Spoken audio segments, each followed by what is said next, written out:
The first of 15 evidences, the balanced order.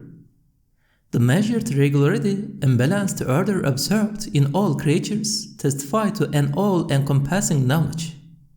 Yes, their being in all things, from the universe, which resembles an orderly palace, and the solar system, and the pitch of the air, whose particles display an astonishing order in the broadcasting of words and sounds, and the face of the earth, which ever spring with perfect order and regularly raises 300,000 different species to the members, cells, particles, and bodily systems of all living beings, a balanced order and perfect regularity, which are the works of a profound, comprehensive, unfailing knowledge, means that they testify in an extremely clear and decisive manner to an all-encompassing knowledge. The second evidence, and regular balance. In all the creatures in the universe, particular, universal, from the planets to the red and white corpuscles in blood, in everything, there is an exceedingly orderly measure and appropriate balance, which points self-evidently to an all-encompassing knowledge and testify to it decisively. Yes, we see, for instance, that the members and bodily systems of a fly or human being, and even the cells of the body, and red and white corpuscles in the blood, are placed with so sensitive a balance and a fine measure, and they are so fitting and suitable for each other, and their mutual proportion with the other members of the body is so orderly, and they are in such harmony with them that it is in no way possible that one lacking infinite knowledge could have given them those situations. Similarly, a balance so perfect and measure so regular and unfailing govern in all living creatures and source of creatures from minute particles to the planets of the solar system that they prove conclusively an all-encompassing knowledge and testify to it with complete clarity. This means that all the evidences for knowledge are evidences also for the existence of the all-knowing one. Since it is impossible and precluded that there should be an attribute without the one it qualifies, all the proofs of knowledge form a powerful and completely certain supreme proof of the eternal all-knowing one's necessary existence. The third evidence, and the general, purposeful wisdom. In all the creativity and activity in the universe, and in all the changes, raising to life, employing in duties, and discharging from them, all creatures and all species of creatures have functions, uses, and purposes which are so intentional, and knowing that they leave no room for chance. We see that, with respect to creation, one who does not possess all-encompassing knowledge could in no way lay claim to any of them.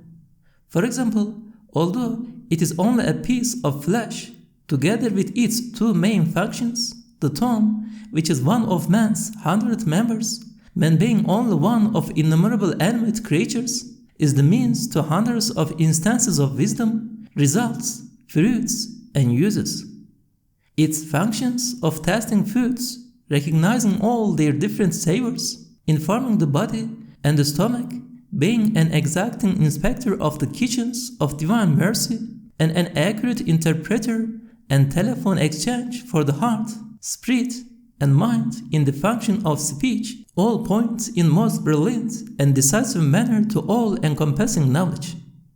If through its purposes and fruits a single tongue furnishes such evidence, innumerable tongues and innumerable living beings, infinite creatures, point to and testify to an infinite knowledge with the clarity and certainty of the noonday sun. They proclaim that there is nothing at all outside the bounds of the knowledge of the one all-knowing of the unseen, or outside his wisdom and will. The fourth evidence, and all-embracing particular favors. The favors and instances of compassion and protection bestowed on all living creatures in the world of conscious beings, on every species and individual, particularly and appropriately, point self-evidently to an all-encompassing knowledge, and offer innumerable testimonies to the necessary existence of one gracious and all-knowing who knows those who receive the favors and their needs. Note: the explanation of the words of the Arabic piece, which is the summary and essence of the Risale-i Nur, indicates the truths which the Risale-i Nur, being distilled from the Qur'an, has taken from the flashes of Qur'anic verses, and particularly the proofs and evidences for knowledge, will, and power. For the Risale-i Nur expounds the scholarly proofs which the Arabic words indicate. This means that rather than being elucidations, explanations, and translations of those Arabic words, each of these scholarly proofs explains an indication and fine point made by numerous Qur'anic verses. To return to our main question, yes, with our own eyes, we see that there is an all-knowing and compassionate one who knows us and all beings with spirits, and knowing them, protects them, and knows all their needs and plaints, and knowing them comes to their assistance with his favors. One out of numberless examples, the general and particular favors bestowed on man as sustenance, medicines, and the minerals he needs point most clearly to an all-encompassing knowledge, offering testimonies to a most merciful and compassionate one to the number of foods, medicines, and minerals. Yes, wise and purposive works like the feeding of man, and particularly of the helpless and infants, and especially their conveying from the kitchen of the stomach the nutrients necessary for all their members and even their cells, and the mountains being pharmacies and stores of all the minerals necessary for man, could only occur through an all-encompassing knowledge. Aimless chance, blind force, deep nature, and lifeless, unconscious causes, and the simple, overwhelming elements could in no way interfere in this feeding, administering, preservation, and planning, which is knowing, percipient, wise, compassionate, and gracious. Apparent causes such as those are merely employed and utilized within the bounds of the knowledge and wisdom of one possessing absolute knowledge, and at his command and with his permission, as a veil to the dignity of divine power.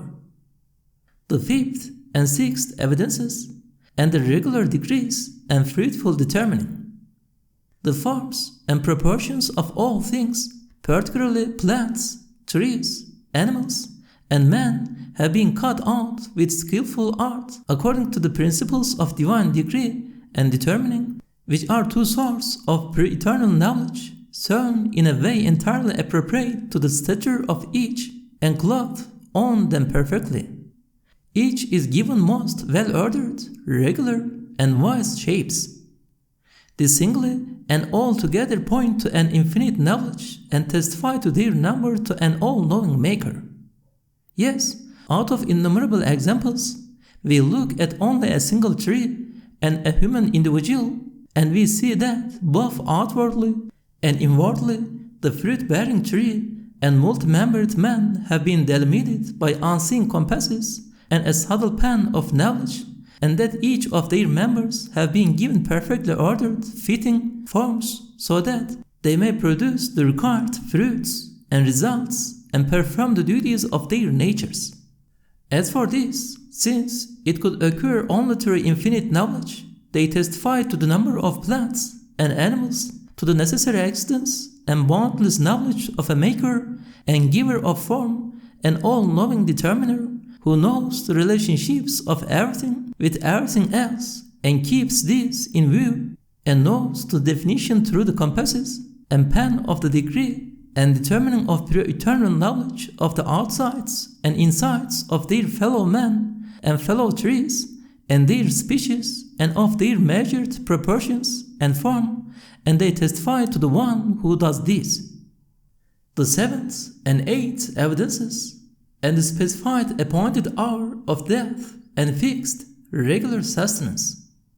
Superficially, the appointed hour and sustenance appear to be unknown and unspecified, but for an important instance of wisdom under the veil of vagueness, the appointed hour is determined and specified on the page of every living being's destiny in the notebook of pure eternal divine decree, and determining it can be neither brought forward nor delayed. There are numerous evidences that the sustenance of every living being is also appointed and determined and inscribed on the tablets of decree and determining. For example, a huge tree leaving behind when it dies its seed, which is its spirit of a sort, to continue its duties in its place, and is occurring through the wise law of an all-knowing preserver, and milk, the sustenance of infants and young, flowing forth from breasts, and its appearing from between blood and excrement, and pouring into their mouths, pure and clean without being polluted, reject decisively the possibility of chance, and shows clearly that they occur through the compassionate law of an all-knowing and compassionate provider. You can make an analogy with these two small examples for all living creatures and beings with spirits. This means that in reality, both the appointed hour of death is specified and determined, and each person's sustenance has been determined and recorded in the notebook of his destiny. But for most important instances of wisdom, both the appointed hour and sustenance are concealed behind the veil of the unseen and appear to be vague, unspecified, and apparently bound to coincidence.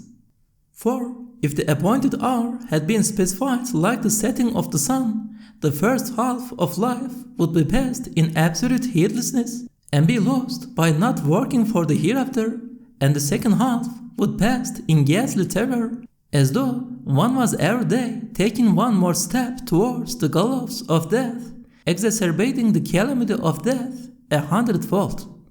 For which reason the calamities one suffers, and the resurrection of the dead, which is the world's appointed hour, have mercifully been left in concealment in the unseen.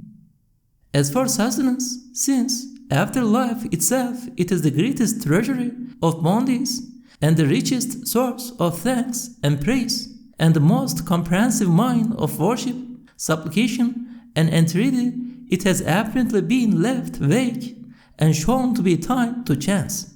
For in this way the door of seeking sustenance through the intercession of continuously seeking refuge at the divine court, and pleading and beseeching and praise and thanks is not closed. For if it had been clearly specified, its nature would have been altogether changed. The doors of thankful, grateful supplications and entreaties, indeed of humble worship, would have been closed. The ninth and tenth evidences, and the regular excellence and careful adornment. All the beautiful creatures which display the manifestations of an eternal beauty and loveliness, especially in the spring on the face of the earth, for instance, the flowers, fruits, small birds, and flies, and especially the gilded, sparkling flying insects, in their creation, forms, and members, are such a miraculous skill and precision, such a wonderful art, mastery, and excellence, and all sorts of shapes and tiny machines which show their craftsman's wondrous proficiency, that they point decisively to a truly comprehensive knowledge, and let there be no mistake in the expression, an extremely skillful, scientific innate knowledge, and testify that it is impossible that aimless chance and unconscious, confused causes could interfere. While the phrase and careful decoration means that those fine artifacts are adorned in a way so agreeable, are decorated in a way so sweet, display a beauty and art so attractive, that their maker could create these works only by possessing an infinite knowledge. He knows the best manner of everything and wishes to display to conscious beings the beauty of exquisite craftsmanship and the perfection of its beauty. For he creates and decorates an insignificant flower and tiny fly with the greatest care, skill, and art, giving them the greatest importance. This attentive adorning and beautifying self-evidently point to a boundless and all-encompassing knowledge, and testify to the number of those beauties to the necessary extent of an all-knowing and beauty's maker. The 11th evidence, which comprises 5 universal evidences and proofs. The utterly perfect order, balance, and total distinction with absolute ease and the creation of things in unlimited abundance with absolute skill and speed with absolute balance to an unrestricted extent with perfect beauty and art over infinite distances with complete congruence, with unlimited intermingling yet with complete distinction. This evidence is another and better form of the similar lines at the end of the Arabic piece above, but because of my severe illness, it explains the 5 or 6 evidences it comprises in the form of a very brief indication only. Firstly, throughout the earth, we see the making of wondrous living machines, some instantaneously and some in a minute or two, in orderly and measured fashion, each different from its fellows, with the greatest ease, arising from a true knowledge and skill, all of which point to an infinite knowledge and testify that the perfection of knowledge is proportionate to the ease resulting from the skill and knowledge in the art. Secondly, perfect creations of the greatest art within the greatest profusion and multitude point to a boundless knowledge within an infinite power and testify to their number to one who is absolutely knowing and powerful. Thirdly, creations which are of the finest balance and measure despite being made with absolute speed point to a boundless knowledge and testify to their number to one absolutely knowing and absolutely powerful. Fourthly, the making of innumerable animate beings on the broad face of the earth with the greatest craft, adornment, and beauty of art despite their wide extent points to an all-encompassing knowledge which, confusing nothing, sees all things together and for which nothing is an obstacle to anything else. It testifies too that singly and altogether they are the artifacts of one knowing of all things, an absolutely powerful one. Fifthly, the coming into being of the members of a species which are far from each other, with one in the east, one in the west, one in the north, and one in the south, in the same way, both resembling each other and differing, could occur only through the infinite power of one absolutely knowing and absolutely powerful who governs the whole universe, and through his infinite knowledge, which encompasses all beings together with all their states, thus pointing to an all-encompassing knowledge and testifies to one all-knowing of the unseen. Sixthly, the creation of a great multitude of living machines in confusing circumstances and dark places, for example, seeds under the ground, without confusion, despite their similarity, and all being mixed up together in miraculous fashion without neglecting any single one of any sort, together with all their distinguishing features, points as clearly as the sun to pure eternal knowledge and testifies as brilliantly as daylight to the creativity and dominicality of one absolutely powerful and absolutely knowing. For the details we refer you to the Risale-i Nur, and here cuts a long story short. Now we begin the question of will, which is in Hulasatul Hulasa, the summary of the Supreme Sign.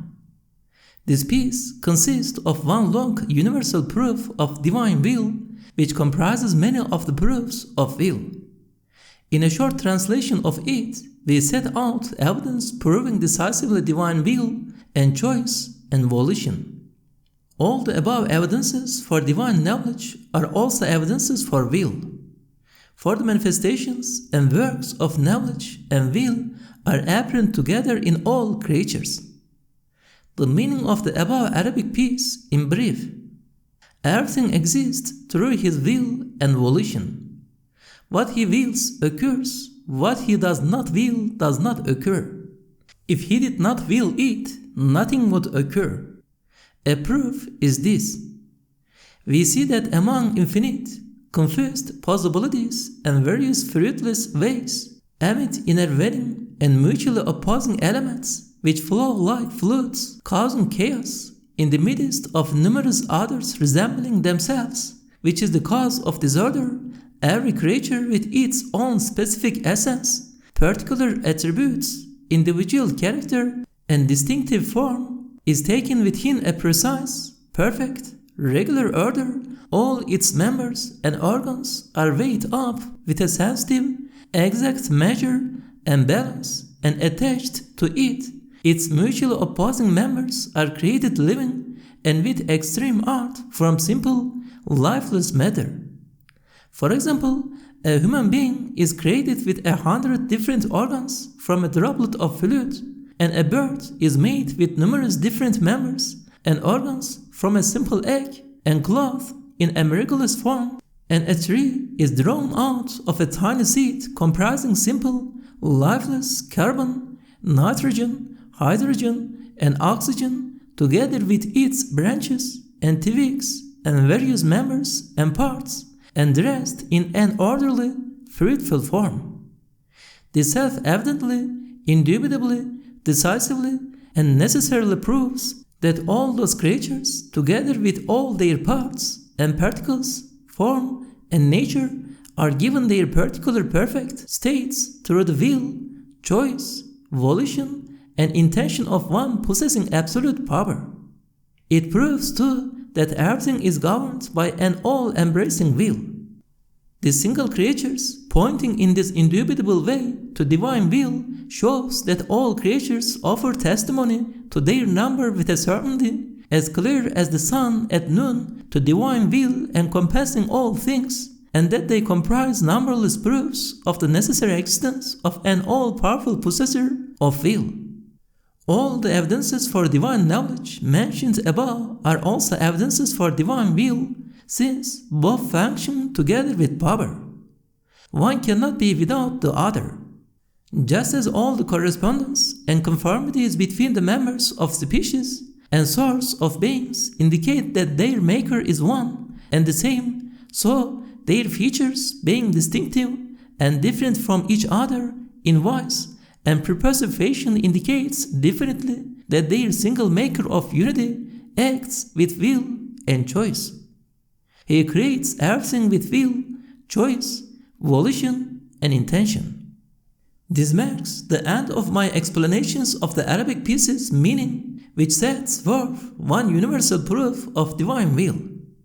I had intended to write many more important points as for the question of divine knowledge, but my brain was exhausted due to the illness I was suffering as a result of being poisoned, so it was postponed to another time. The Arabic piece about divine power. God is most great, through his power and will greater than all things. For he is powerful over all things with absolute, all-encompassing power, necessary and intrinsic to his most pure and holy essence. It is impossible that the opposite of his power should intervene in it, for it has no degrees. Equal before it are particles and stars, particulars and universals, the part and the whole, the seed and the tree, the world and man, through the mystery of the observable, utterly perfect order, balance, distinction, and precision, together with the ease in the absolute abundance, speed, and intermingling, and through the mysteries of luminosity, transparency, reciprocity, balance, order, and obedience, and through the mysteries of the assistance of unity, facility of unity, and the manifestation of oneness, and through the mysteries of necessity, total detachment, and complete otherness of essence, and through the mysteries of unrestrictedness, not being bound by space and indivisibility, and through the mysteries of the transformation of obstacles and obstructions into means of facility, and through the mystery of the intuition that the particular, the part, the seed, and man are not inferior as regards art and eloquence to the star, and that the creator of the universal, the whole, the tree, and the world is the creator of the former,